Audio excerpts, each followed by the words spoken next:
Hello, second grade leaders. Today we're going to be doing lesson 14-5, Draw Conclusions from Graphs. Our I can statement reads, I can draw conclusions from graphs. We're going to start by asking 3 important questions. First is, what are we learning today? We're learning how to draw conclusions from graphs. Why is this important? Because it's going to let us learn from the various graphs. And how will we know we've understood it? Well, we're looking to get 80% or higher on our quick check. So I'm going to come up here to the solve and share, and I'm going to read that first. It says, 7 students voted for turtle as their favorite pond animal. 10 students voted for frog. 4 students voted for fish. Make a picture graph to show the data. Write 2 things you notice about the data. So the first thing we need to do is make a picture graph.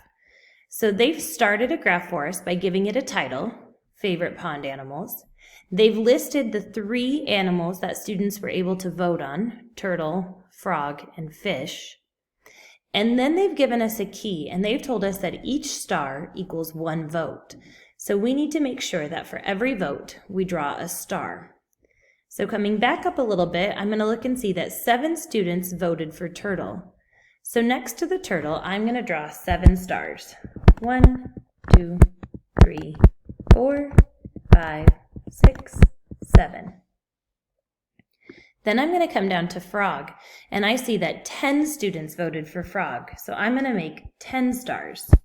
1, 2, 3, 4, 5, 6, 7, 8, 9, 10.